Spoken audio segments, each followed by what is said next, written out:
an amazing episode with Eileen Day McCusick. I have been wanting to get Eileen on for some time now after reading her incredible book, Electric Body, Electric Health. Eileen is a pioneering researcher in the fields of electric health and therapeutic sound, and she's the creator of the sound therapy method Biofield Tuning and founder of the Biofield Tuning Institute and Tuners Without Borders.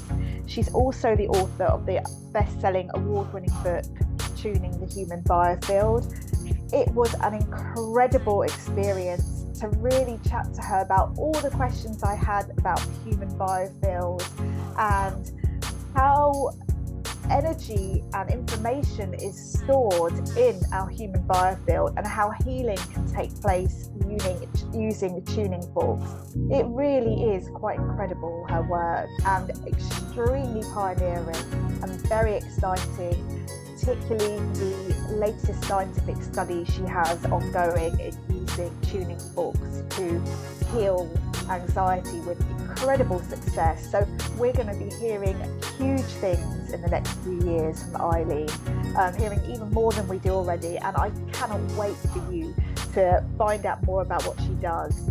Please listen in and let me know what you think, and if you want to connect with Eileen, please look at the show notes. Thank you. Eileen, I'm really excited to have you on. Thank you so much for coming on. I've been recommending your book to all my friends, all my homeopathy friends, everyone that's really interested in health. So I know you've written a few books, but I'm talking about Electric Body, Electric Health, which is in the background and here. Can you very briefly introduce yourself in your own words to my listeners? But I will urge people as well to go and listen to some of your other podcasts that you've been on where you share your story and how you got into this in more detail. But just for people that haven't had chance to maybe listen, just in a few words, if you could explain in your own words. Sure. Well, I'm a sound therapist who's been using tuning forks since 1996 and just started off playing with them, exploring with them, and never dreamed that they would lead me on the long and fascinating journey that they've brought me on. I've written a master's thesis called Exploring the Effects of Audible Sound on the Human Body and its Biofield. And then that became the basis for my first book called Tuning the Human Biofield, which is full of academic and scientific references. I really wanted to take this idea of using tuning forks in the energy field, which sounds very pseudo-scientific, and ground it in science, in physics, in science we already understand, so that it doesn't sound so airy-fairy. You know, when you hear the word tuning fork, there's just something about it that just sets off what I call people's woo bells. They go, that's woo woo. But really, a tuning fork is simply a tone generator, and it's using pure tones on and around the body to help the body to remember how to put itself in order and become more coherent. So it's a process of using coherent sound to help restore us to what I call our factory settings, which we're built to be in harmony within ourselves, with each other, and with our natural environment. And we're downstream of many generations of trauma and a lot of nonsense in the world, a lot of misinformation. And most of us have ended up pretty scrambled. And so this is an amazing, simple tool to help the body to remember how it's designed and to bring people into coherence. I started teaching the method in 2010, and we currently have over 3,000 people that have been through, at the very least, our first level of training. So we have hundreds and hundreds of practitioners around the world who are using tuning forks to tune people's biofields. That's an incredible amount, actually, practitioners that you've trained. That's awesome. So someone that's completely unfamiliar, the term biofield, how would you explain that to someone that, like the human biofield, that hasn't come across that, just doesn't really understand that concept, that we're energy beings, electrical beings? How would you explain that simply to Sure. somebody? Well, the term biofield was coined actually by a National Institute for Health panel of scientists because they wanted to have a scientific word for aura or human energy field. And so it is biomagnetic field shortened to biofield. And if you look up the definition, it talks about how it is related to the field of energy and information that surrounds and interpenetrates the human body.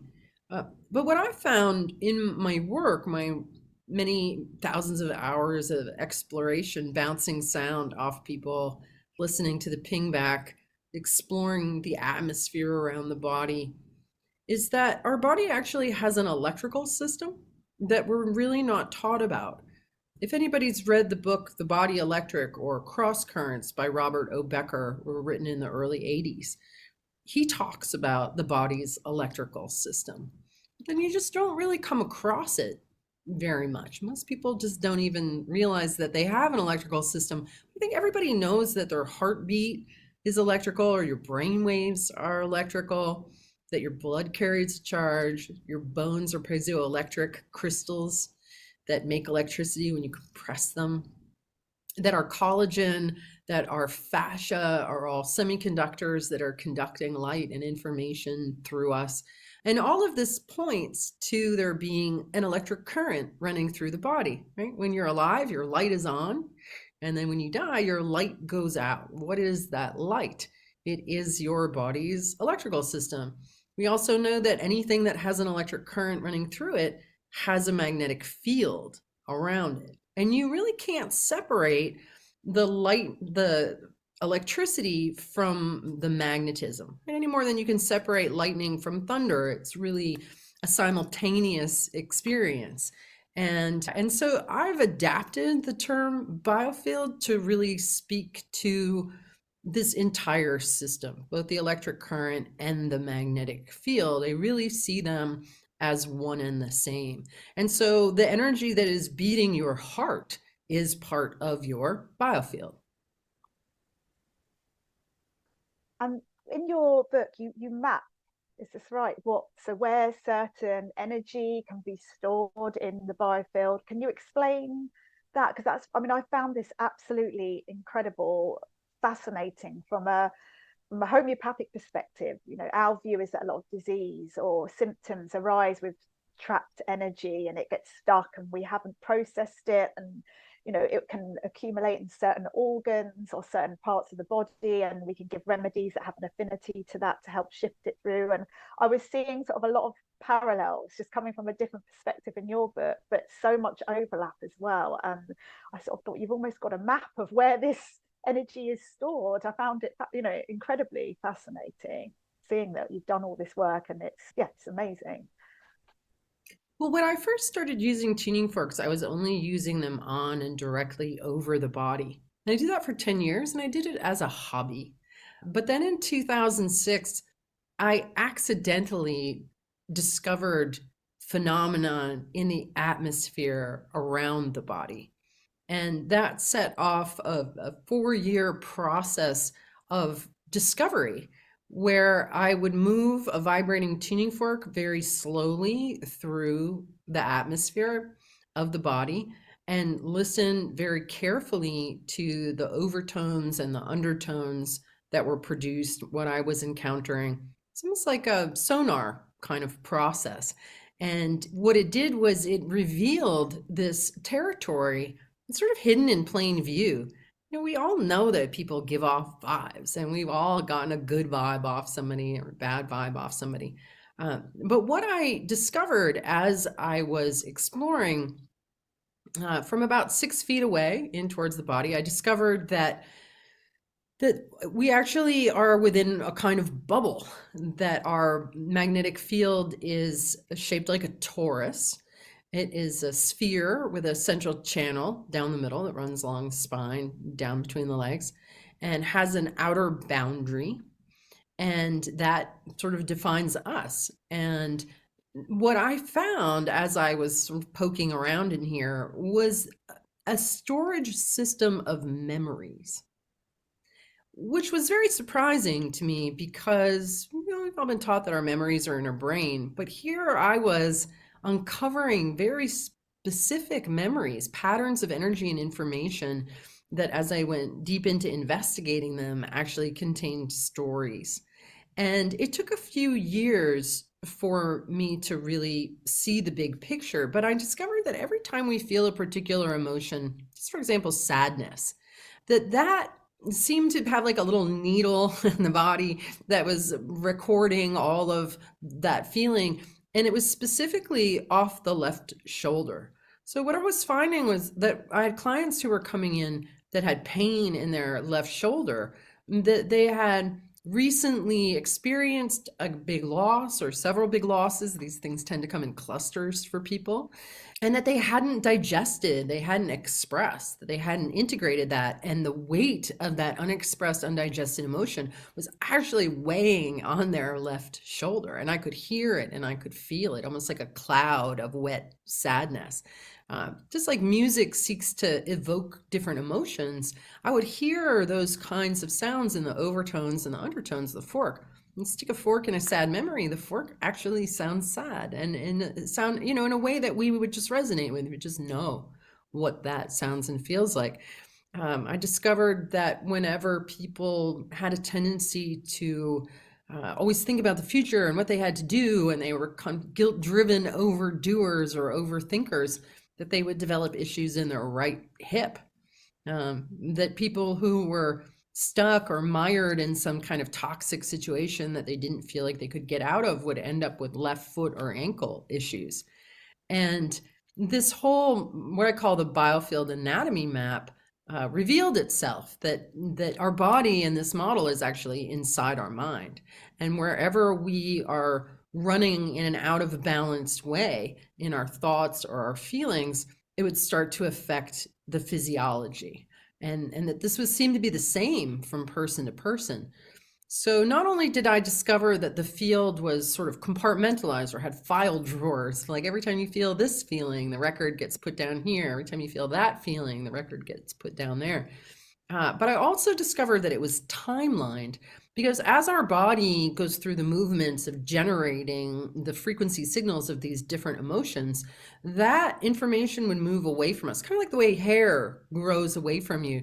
So I would find information that was current or recently generated close to the body.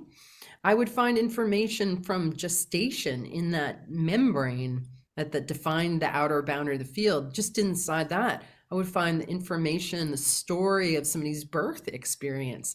And it sort of became like dropping a needle on an album and reading the vibrational record of someone's life through this kind of sonic braille language that I've come to understand. So if I'm working on somebody that's 60 and I'm working with a divorce that they went through when they were 30 that was really sad to them, I'm going to find that specific memory 3 feet off of their left shoulder and be able to stick a fork in it into the dissonance of that record and reflect that distortion back to the body. And the body does a really amazing thing. And we're basically self-tuning instruments. And a simple tuning fork provides the body with the feedback it needs to bring itself back into tune, back into order, back into coherence. And in doing this, it can really resolve a surprisingly large number of physical issues, emotional, mental. We get people out of pain. We treat people very successfully for anxiety, depression, stuckness. I say that like stuckness is one of the biggest things that I treat. Right? If anybody comes to you, Lisa, it's usually because they're stuck somehow with some kind of health issue that they can't solve, or we all know that we have way more potential than we access. And a lot of that potential is actually frozen energy in your field from earlier traumatic experiences that you were unable to digest and integrate. And so this is a process of finding those parts of your life that were messy, helping clean them up, and helping restore the energy that was frozen there, that was stuck there, that was heavy there, alchemizing it back into light and setting it back into flow. That's incredible. And I was reading your book I was on the train on the way up to London, and I was really busy at that particular point. I was writing my book. I was like, had a million things I was trying to think about. I was having right hip pain. And I came to your book, and I just read one of the first things I came to about the physical symptoms was right hip pain being busy. And I thought, this is incredible, because I've never had right hip pain until I was writing my book. And then as soon as I basically finished the book, the right hip pain went. So it must have been, yeah, me just being too busy, not digesting that, not taking enough rest. Do you find that, like, it's like a map? Can you read things that aren't necessarily a problem as such? You know, can you see that there's been a trauma or something that's happened, but it's perhaps coherent, so it's not necessarily needs treating? If that even makes sense, the question I'm trying to ask. Sure. Well, oftentimes when we're coming through the field and we come into something like your alcoholic father from childhood and his bad behavior and the way that that informed you, I'll get into something like that and the person will say to me, well, I thought that I'd really worked through that, you know? And my response to that is that I'm reading the record as it was laid down. I'm not reading your adult perspective that you've come around to intellectually on the topic. Like, this is the actual record of how you felt and what your experience was. Now, if somebody's already done a lot of work through therapy or through other practices, that's going to resolve faster. It's going to come into a coherent expression faster than if you'd never done any work on it at all. So, but everything that we've ever experienced, every keystroke in your experience gets recorded into the hard drive in your biofield exactly as you felt it. And so we have this opportunity to really listen deeply and really see and hear what it is that you've experienced. A lot of people have experienced huge amounts of trauma, and it's a real gift to be able to sit with somebody in the vibration of a particular memory and witness that with them. You know, they don't need to talk about it. I'm going to stick a fork in it and hear the whole story and feel in my body what they were feeling. And that degree of empathy, of presence, of compassion, of neutral witnessing, it's very validating to people to be seen, to be heard, right? Just that witnessing alone would be of value. But then you get the added bonus of the tuning fork being like a mirror that really provides a useful biofeedback along with a steady, coherent rhythm that the body can organize itself around.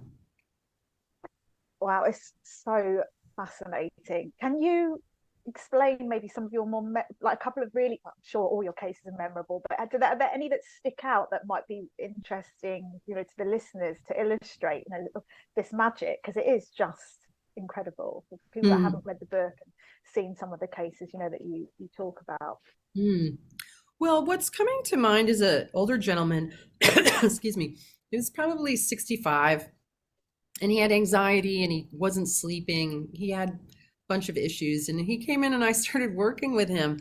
And over the course of a number of sessions, I discovered that this fellow had like multiple death-defying accidents. And he had like rolled down a hill inside of a backhoe, and he had gotten launched through the air into a tree. And he didn't tell me any of this, right? I just kind of uncovered these things in him. And over the course of maybe 6 or 7 sessions, I was able to back out of it. It's almost like pulling dents on all of these different things that had been informing him, and completely changed his life. He went from being in, chronic pain, chronic anxiety, chronic sleeplessness to none of that. Because his body was holding the record of all of those things, and he was trying to live his life inside this memory bank of massive physical trauma. You know, and he'd also had a lot of emotional trauma early on because both of his parents were bad characters.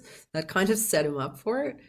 But his whole life completely changed. You wouldn't even think it's possible to come back from all of that kind of experience. But we did. We got him to really emerge into a place of being pain-free, sleeping deeply, and no anxiety. Amazing. And how that, it probably varies, I'm sure, from person to person, but is there a typical like time scale? Like, do some people improve after a few, or can it take years? How long typically is this process to get someone recovered? Well, it's both, right?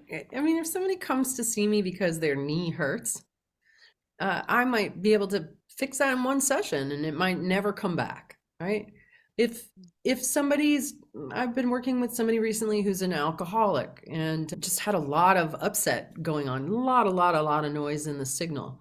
And yesterday we just finished her third session. So what I will generally do is say, well, let's get started with three. Like, let's do three and then see where you end up. And so after this third session, I want to go back and watch the first Zoom actually, because this woman has changed profoundly, profoundly, and she's still drinking, but she has a completely different relationship with it, with herself. She's getting rid of the shame, because I was able to look at what was going on in her signal and the incredibly difficult childhood she had on, and this feeling like her whole nervous system was just on fire. It's just on fire. And she was drinking 8 to 12 beers a day because it was the only thing that would settle her down into a place where she didn't feel that intense discomfort in her. So I was able to reflect to her, like, I totally get why you're drinking.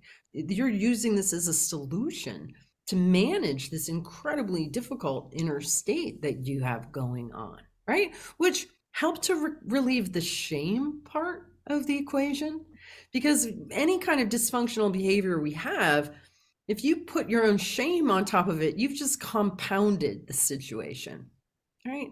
And so for her, the validation of being seen and heard and understood really changed her relationship with her drinking, right? So I told her, I was like, don't try to quit.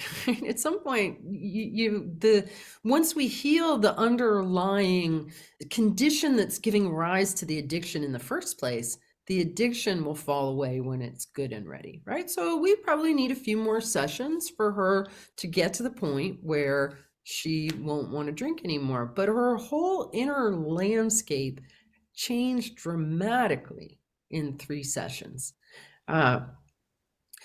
Personally, I've received probably thousands of tune-ups, and I also conduct groups, and I put myself in every group that I conduct. I've certainly given many, many thousands of tune-ups. And the beauty about tuning is it's not like massage where you're like, it's all about them, really. In tuning, because you're being exposed to and bathed in coherent sound, and you're really, truly helping somebody, you get a tune-up too. Every time I tune somebody, I'm also receiving that medicine. And I don't anticipate ever stopping receiving sessions because one really builds on the one before it, and you just keep going. And what happens is that you feel lighter and lighter and lighter as the heavy energy in your field that's been stuck and undigested becomes freed up and gets put back into circulation. You also get more and more grounded. So it's a really interesting combination of becoming much lighter, but also much more grounded. It's just not like we're going to go float away. My fuse has gotten really, really long, like really long. It's very, very hard to rattle me because I don't have all of these undercurrents of unresolved issues that are just waiting to be triggered. They've all been really rooted out. Like my basement, my attic, every room in the house that is me has been really put in order and didn't start that way. I mean, I was a hot mess. Physical pain, emotional distress, mental anguish, relational challenges, digestive woes, poverty consciousness. I mean, I was a mess. And through all of the tuning that I received, really sorted all of that out just by getting my electrical system in order. I really want to experience this for myself because it's just sound incredible. And you're a walking testament. You look so vibrant and healthy. And what you're saying as well about not being floating off, because that's not, we need to be grounded and in our bodies. Actually, that just reminds me of that quote. I need to try and find it, unless you can remember it, about not ascending, but basically descending into our bodies. I thought, yes, I love you, Eileen, because I totally, I'm on that same page. Yeah, there's a lot of language we're talking about vibrations that's really kind of just incorrect when it comes right down to it, right? So not only am I a sound therapist, but I'm also a writer and a wordsmith, and I like words and using words accurately. A lot of people talk about raising your vibration, but that's not really my experience of healing. Higher isn't necessarily better, right? There's this sort of up down hierarchy thing, like we want to go up. But technically, like we need low vibrations to sleep, right? We need low vibrations to quiet our mind, to settle us down. There's nothing wrong with low vibrations. And there's nothing better about high vibration. How do you think this makes the bass players feel? Everyone's trying to go high vibe. So what really happens as we become healthier is our vibration gets in tune. It becomes clear. We get the noise out of the signal. And as we do that, we don't ascend anywhere.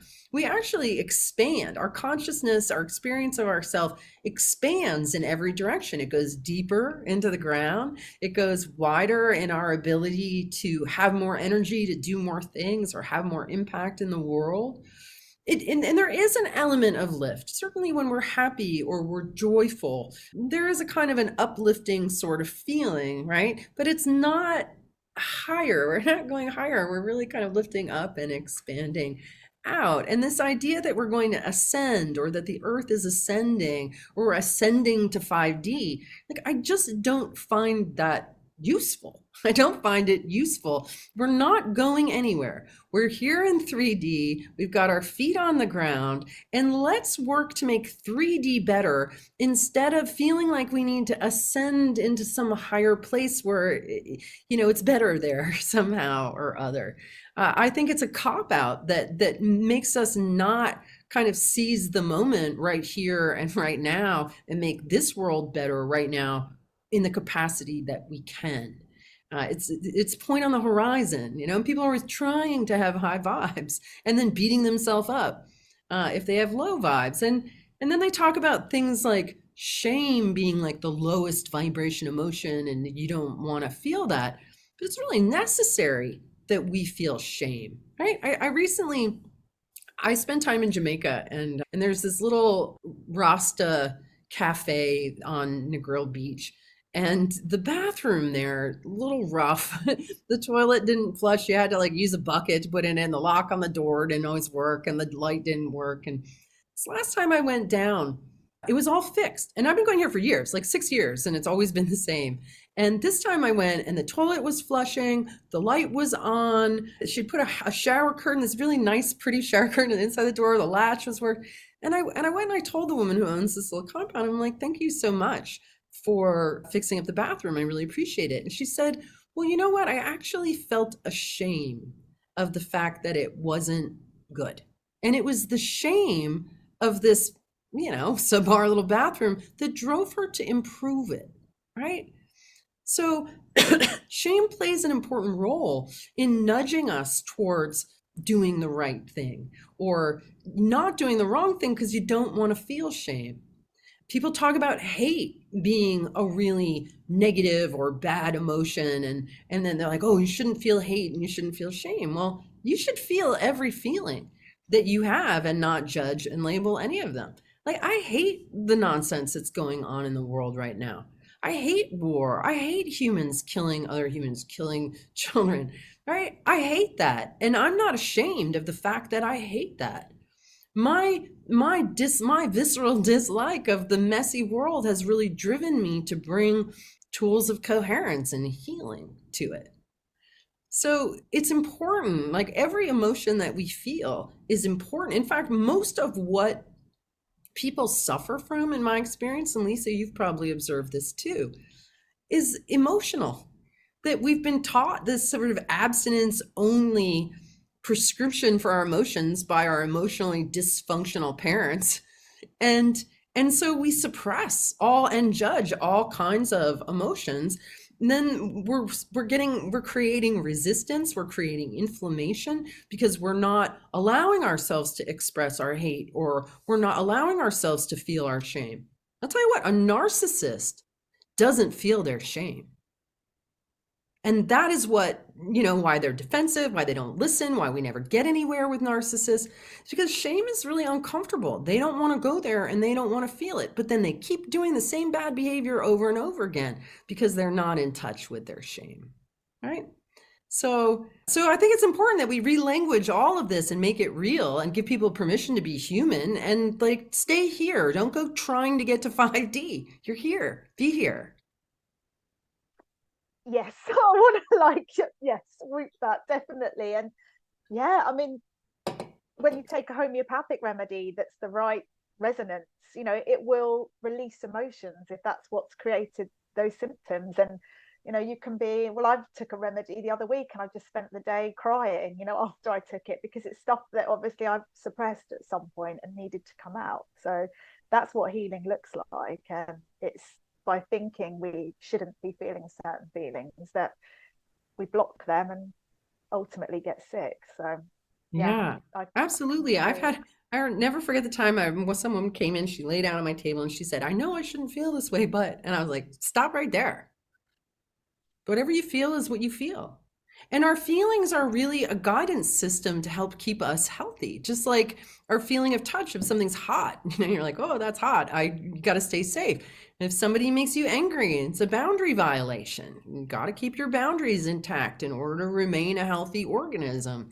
So our emotions are absolutely necessary. It's when we resist them, we judge them, or we overindulge them dysfunctionally that they become a problem. But essentially, they're just messengers to nudge us to keep us healthy.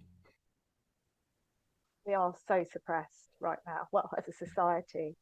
One thing that you said in the case you were talking to with the lady that was drinking a lot, I don't know if you use the word alcoholic, but she was drinking a lot. And you said by Zoom. So can you do this? I know the answer to this, but people listening, can you do sessions remotely, and how does that work? Like if you're holding tuning forks to help make the energy coherent, how can you do that if you're not in the same room as someone?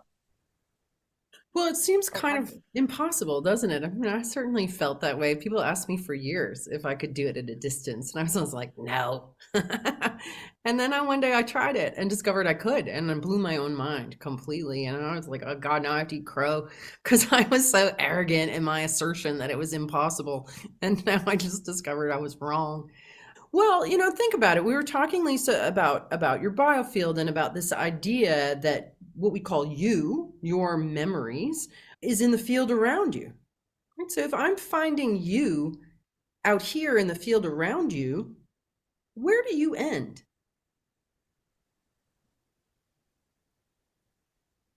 And the answer is that you don't. Yeah, we're all infinite beings.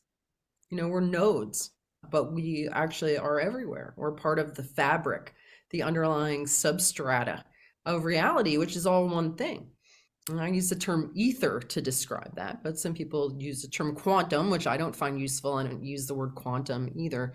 But this idea that the fabric of reality is all woven from the same thing. It's ether. And that everything in the created world arises from the ether and falls back into the ether. So it would be kind of the same thing as the Akasha, or the Akashic records, where everything that ever is, was, or will ever be, the information of that is inherent in the implicate reality. And so if I were to pull out a tuning fork, and activate it, if I tune into you with my intention, into the Akasha, into the ether, I can pull you up right here. And I can listen to your signal. It's like pulling a Google Doc drive, like go on the internet and pull out a document and we'll edit it together. It's kind of like that it is absolutely present and accessible and manipulable. And I do my sessions over Zoom. Mostly I'm going to do some in person, but mostly, I'll just sit here and I'll activate a fork and I'll just listen to your signal.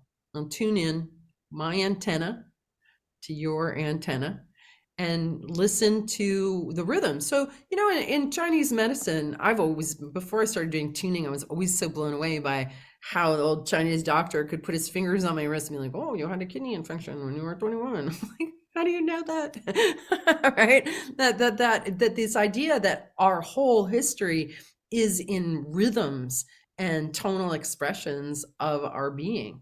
And that I can tap into that, tell you exactly what's going on. I mean, I can read people like a book. And the thing is that you can't lie to a tuning fork. You can't hide anything because the language of vibration is so pure. It's going to reveal exactly what's going on in somebody's body and their mind and their spirit because it's all tonal and it's all rhythmic. And, there's a language there that everybody learns and they learn it in time. Just like, if you were to drop me in Mongolia, I wouldn't have a clue about what's going on. But over time, I would be like, that sound means that. And that sounds mean that, right? And I would start to learn the language. And it's the same with the tuning forks. You learn what these specific sounds mean. Like, oh, that was a breakup. This was a move. This was definitely a car accident. This is a tendency to perseverate about to-do lists. Like it's all a language and it's all consistent from person to person. And it's consistent from animals and plants too. They speak the same vibrational language. I was going to ask you that actually about. I wanted to ask, have you ever done it on animals or plants or even rocks? And does it work? And how does that work? That was one of the questions. So you Yeah. can do it on. Yeah, absolutely. Animals love it. Some dogs and cats will run when the forks come out, but other cats and dogs will demand to be tuned or, have a weighted fork on their body. I can tune into dogs at a distance, certainly help many dogs to overcome fear of thunderstorms. I have a story about this little tree. I live in an apartment building and we moved in right when it was built a number, maybe 6 or 7 years ago. And they plunked down this little maple tree down in the corner. And ever since that tree was planted, it's been the most miserable, woebegone little tree. And its leaves always turn in July. We're in Vermont. They usually turn in like late September, October, but that one would start turning, would lose all its leaves. And back in May, it was sitting out there and all its leaves were drooping and it was just so woebegone. And I was so tired of looking at it every day, being such a miserable little tree. So I decided to bring my tuning forks out and give it a tune up. And this is right on a boardwalk and people walking by. I'm like, I'm not going to care. They're looking at me doing this with tuning forks on this tree. But I used some of my weighted forks right on its trunk and I did a little field combing on it.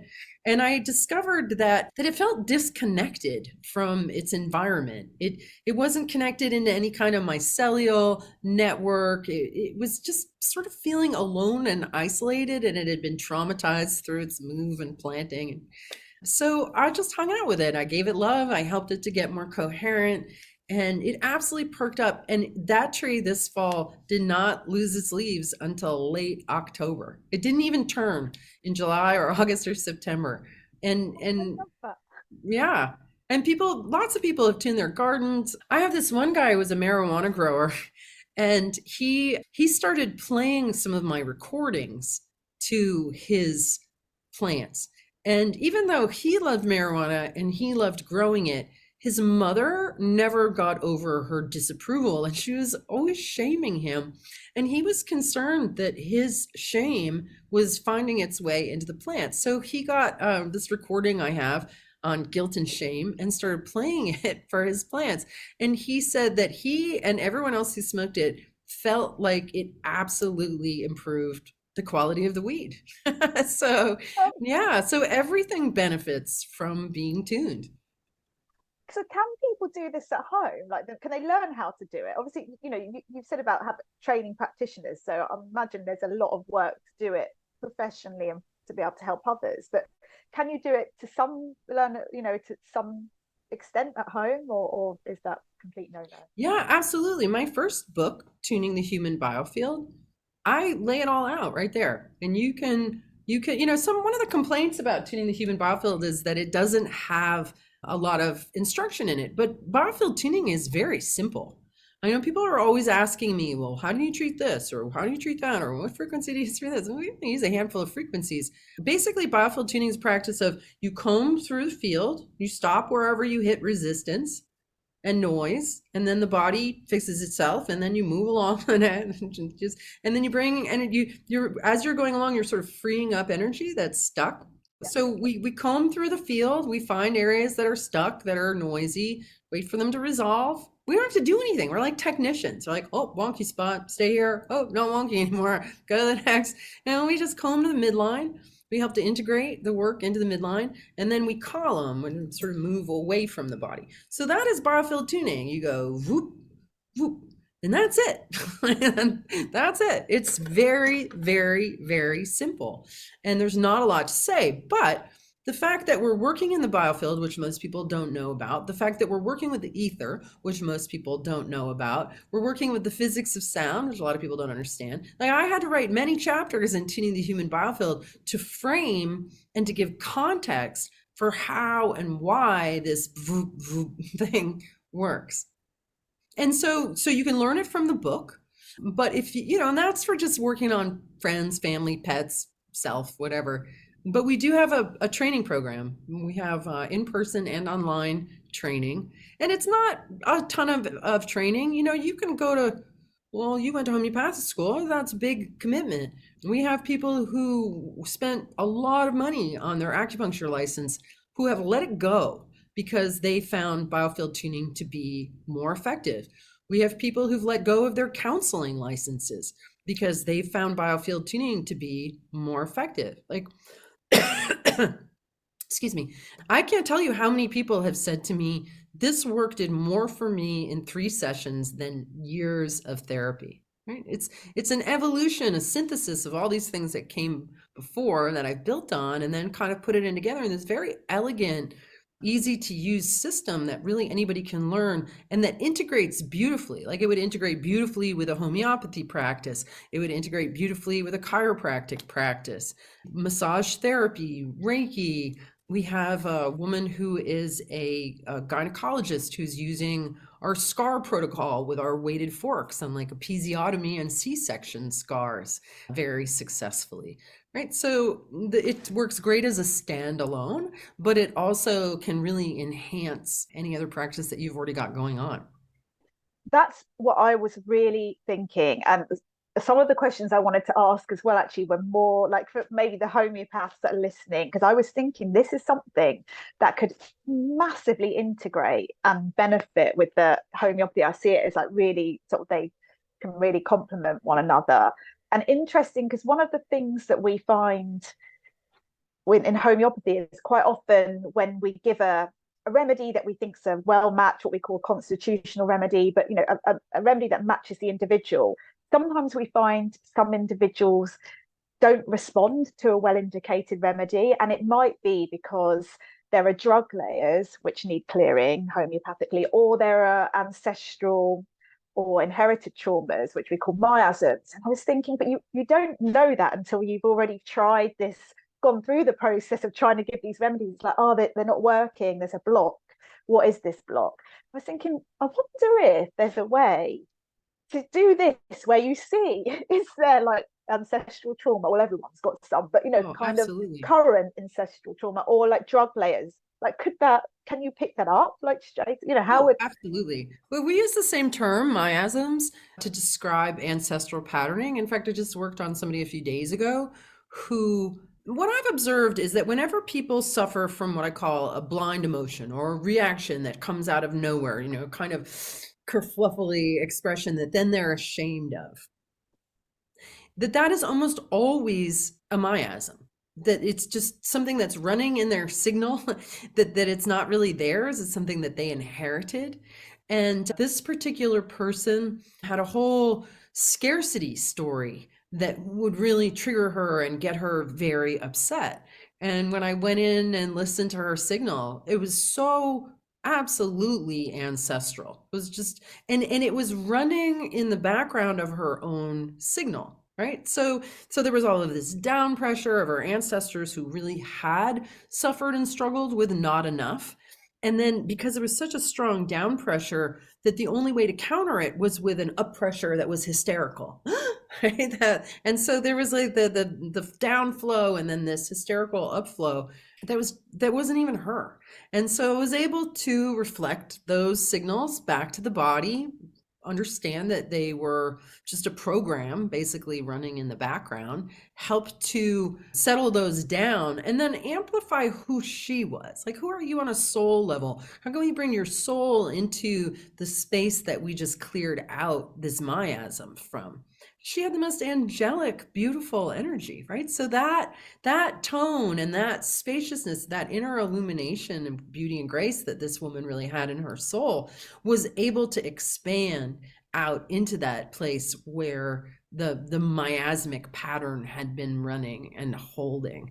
I mean, so much of what we struggle with is ancestral nonsense because we're downstream of that. And this is a really effective way to get into the literal signal of that running through the body's electrical system and disarm it. Can you see like where it comes from? If it's maternal, paternal, or how far back? Could you get an indicator of that when you are doing your work? hmm Sometimes very specifically, sometimes not as much. In the biofield anatomy, there are these features that I call ancestral rivers. And they are literal flows of current that run along either side of our body, about 10 inches off of our body. And when I stick a fork in those rivers, right there, so the right side holds all of the ancestral information from my father's lineage, and the left side holds all from my mother's lineage. So if I'm working with somebody and I stick a fork in the ancestral river, I can hear the song of the ancestors that came before you. It sounds very different. I mean, moving along the field through your memory bank and all of a sudden hit the ancestral river, the fork will sound totally different. So for example, if your dad comes from a long line of alcoholics, you hear that. You hear the chaos, the lack of resolution. If your mom's side suffered from depression, you hear the kind of heavy undertone that is indicative of depression. And just like the rest of the biofield, if you just stick a fork in the place that's atonal, after a while it clears out. And like a lot of us inherited music that's really corrupted, right? Our files are really corrupted from trauma. And so that data stream through you is got a lot of noise in the signal, and then that informs your signal. No, it's not your fault. But it goes upstream, it goes back to the ancestors, and it goes down to your offspring. I worked with a woman once, did quite a number of sessions, and her mother just always came up like again and again and again in these sessions about how her mother had no boundaries and all the difficulties that she'd had with her mother. And I think we did maybe 6 or 7 sessions, and then she went to visit her mom, and she came back and she said to me, my mom is the kind of person that she only reads like romance novels or crime novels. Like, I've never ever seen her read a nonfiction book. And when I got to the house, she was reading a book on boundaries. Oh my God. Love that. Yeah. Yeah. I've Oh. heard other stories, working with somebody, getting them in good order. Dad comes up a lot, and then all of a sudden, like, my mom has been nagging my dad to clean the garage for 15 years, and he just did it after that last session that we worked so deeply on his stuff.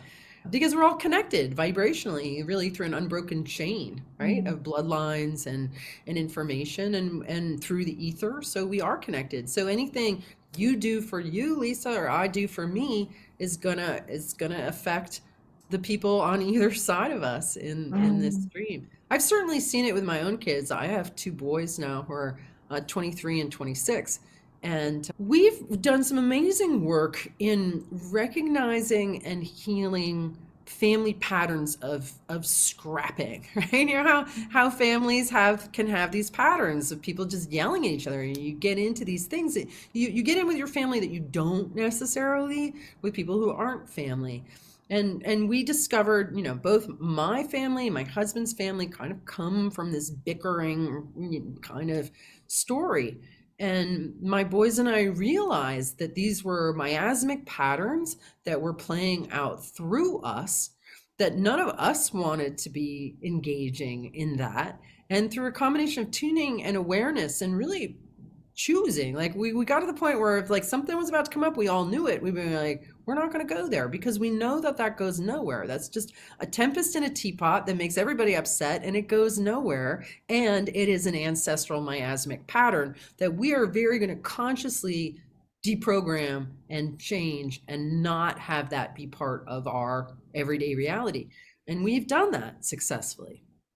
It's amazing. I know what I'm getting for Christmas from my husband this year. I'm like, I haven't chosen what I want. I want a tuning fork without a doubt. So I just, yeah, I love the kind of simplicity as well from what you've said about, people are asking for more instruction, because sometimes with homeopathy it's like it's simple, you just need to find a remedy that matches the individual symptoms, but then there are like 8,000 remedies, and sometimes to try and get to the one, it can be frustrating because you're like, I know there's one that matches, but is it the right match? And I just love the whole this resonates, the truth at such a deep level. So I can't wait to start trying out. Can anyone do it? Like, or is it like I'm kind of, am I deluding myself that I'm actually going to be able to pick one up and do it? Yeah, everybody can. I mean, I'm sure there are some people who can't, but in my experience, we've trained thousands of people. In fact, when I first started training my first group of students in 2010, one of my brothers said to me, he's like, "Can other people do what you do?" And I was like, "I don't know. I'm gonna find out." And yeah, right off the bat, people picked it up right away. And the thing that's beautiful about the biofield anatomy map is that you don't need to be intuitive. You don't even need to understand anything off the bat, because all you do is you just move the fork in slowly until you feel more vibration in your fingertips, and you kind of feel almost like it's sort of stuck. It's sort of an odd phenomenon, but you can feel it. It's almost like a magnetic grab. And then all you do is you plot that on the map. You're like, okay, you're 40 and this is about a quarter way through your field. It's off your left shoulder. So this is something that was sad when you were 10. Person be like, yeah, that's when my grandmother died, actually. And I was really close to her. It's just that the map is universally accurate for people to work with. And so that's a good starting point. And then over time, just like if you were to land in another country, you start to learn the language of the forks. You start to understand it. And then all you need to be able to tell is like, once something resolves, that sort of sticky feeling or that resistance goes away. And all of a sudden you can move the fork again, just move it to the next spot. And it's very, very simple. I was healing people the very first time I picked up my forks in 1996, and I didn't even know what I was doing.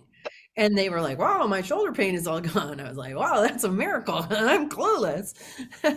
So it's the body responds so beautifully to sound. I love that. And actually, you've alluded to the answer that I was going to ask you next. But one of the things I get asked all the time is, can homeopathy work on skeptics? And like, the answer is yes, it can. The skeptic might be more likely to have their maintaining causes that they go back to, but it doesn't matter whether or not you believe in it. So how would you say similarly for this? If someone comes that's really skeptical, like, we know the power of intention, but if someone comes and they don't think it's going to work, can it still work just as effectively for them? Well, the only claim that I make is that it helps you to relax.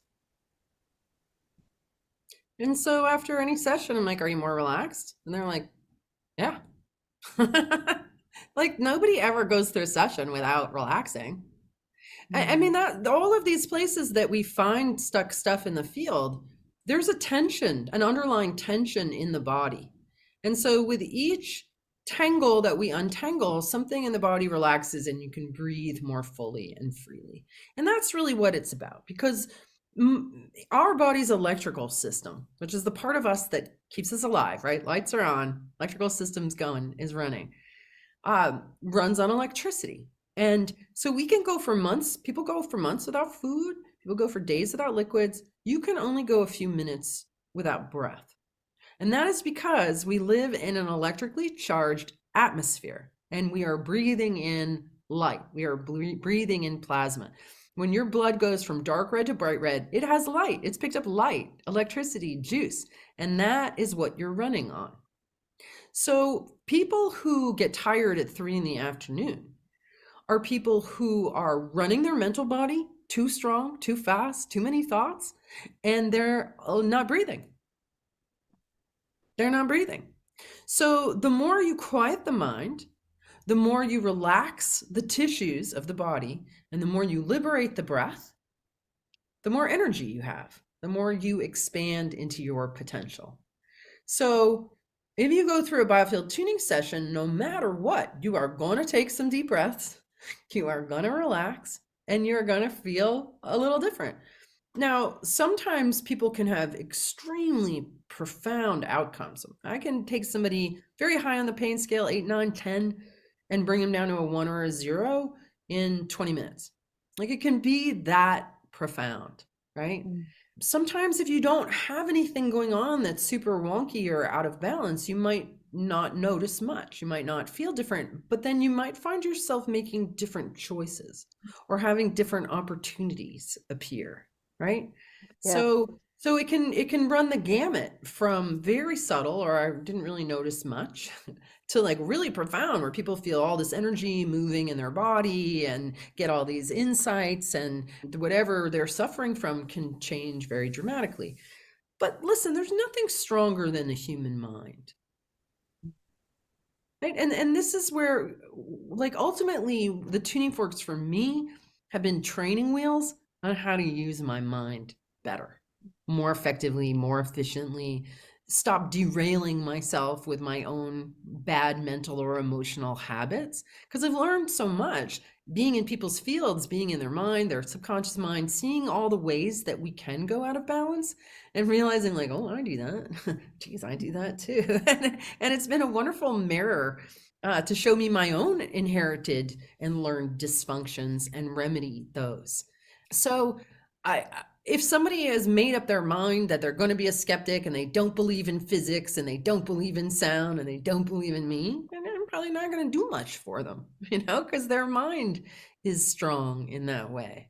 But most people who come are curious and open-minded, and and most people who receive a session with me, I mean, at this point, 27 years, all the experience I have under my belt, I carry a lot of kick in my sessions. And even people who claim they don't feel anything, get them to feel that. I'm very good at making men cry, especially men who haven't cried in a very long time. I can That's really get in amazing. there into those tender spots and poke around in them and generate a release for things Yeah. like that. Yeah. Well, that's incredible, isn't it? Because yeah, I mean, well, I was just saying a little while ago when I took a remedy recently and just stopped, crying for the whole day. I was like, oh, it's doing its stuff. Yeah. It's an amazing healing response, isn't it? The emotional relief.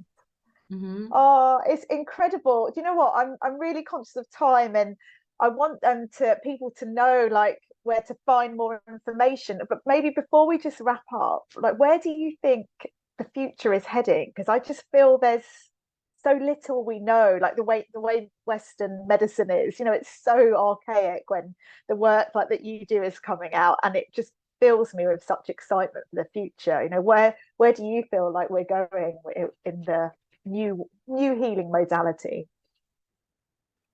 Well, the biofield officially, like, people claim that it may or may not exist, which I think is willful ignorance, because we know that anything that has electric current through it has a magnetic field around it. People say, oh, we don't know what the energy is in energy medicine, and chi and prana, that's fairy tale stuff.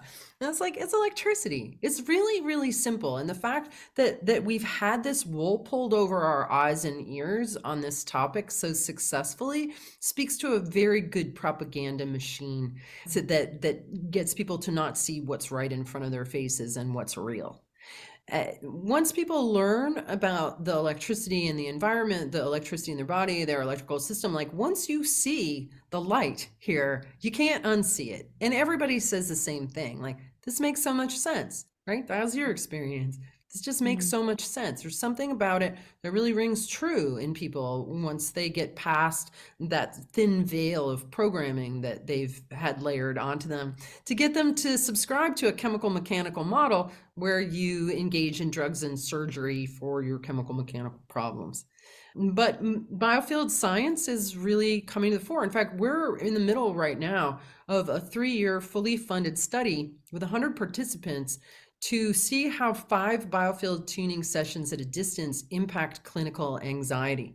And we already did a feasibility study for this with 15 volunteers. All 15 people came in with high levels of clinical anxiety and had just 3 biofield tuning sessions. And every single person, the 13 of the 15 who completed the study, came out and no longer had clinical anxiety. Every single marker of anxiety went down, down, down, down, down across the board.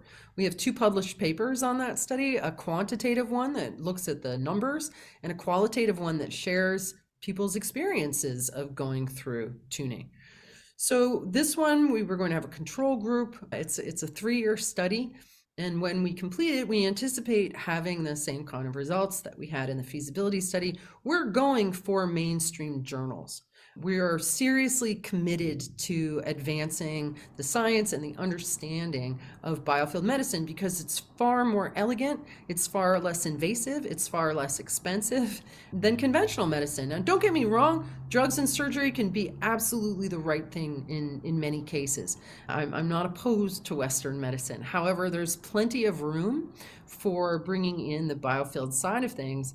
And, when I look at what I've accomplished with a simple tuning fork, I think that there's still so much to discover here, especially in the ways that, what happens if we pair this with a really good homeopathy?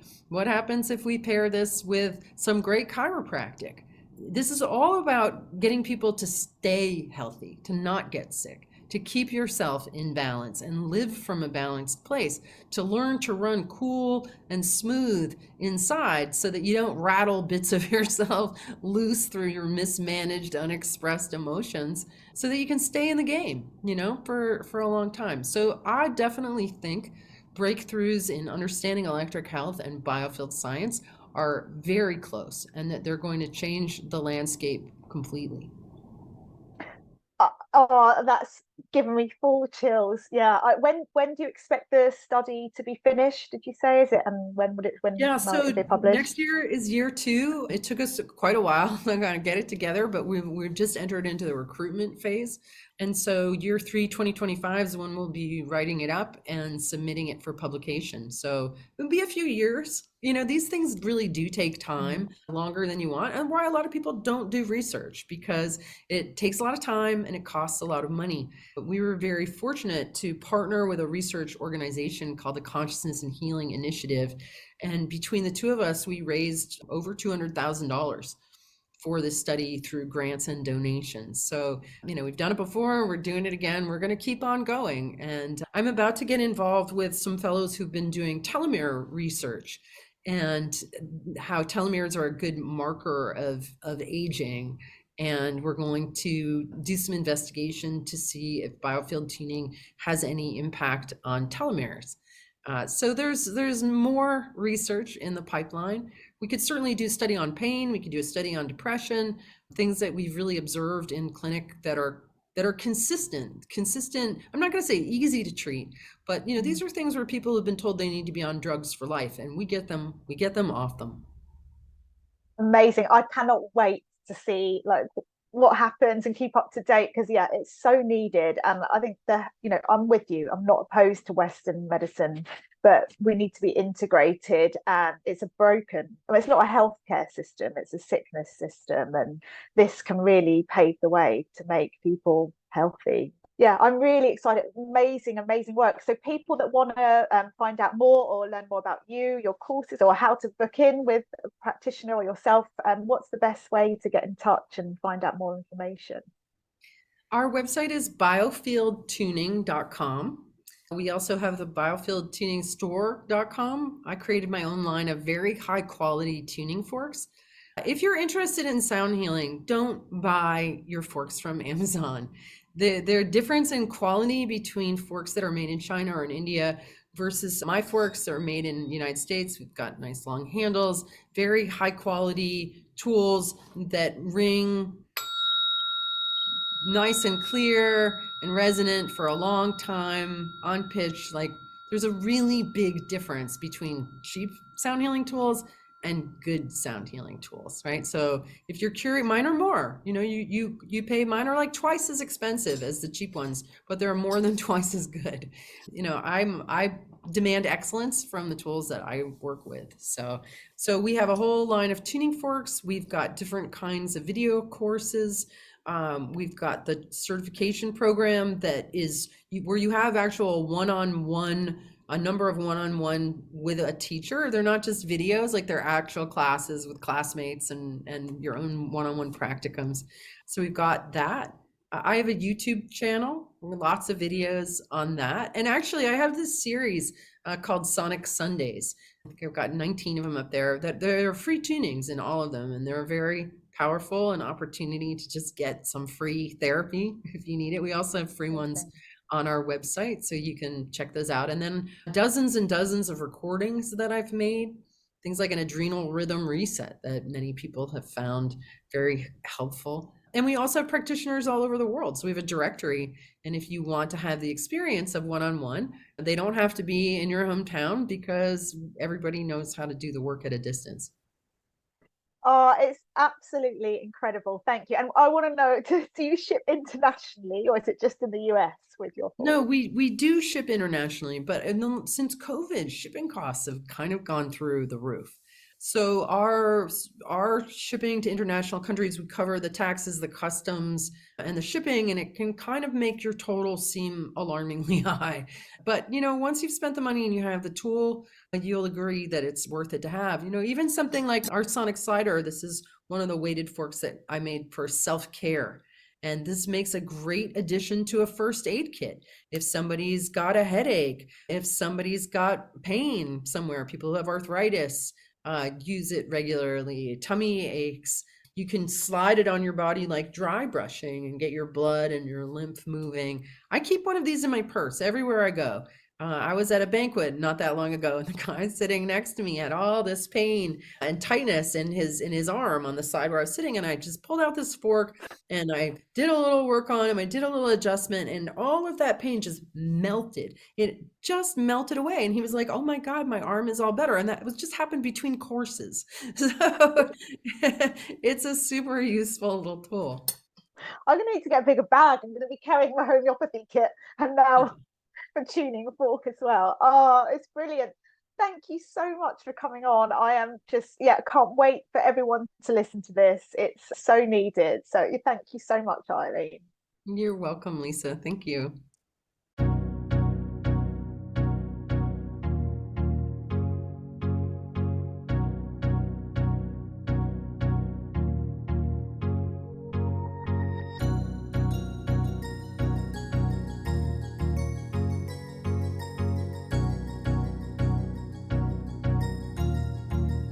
That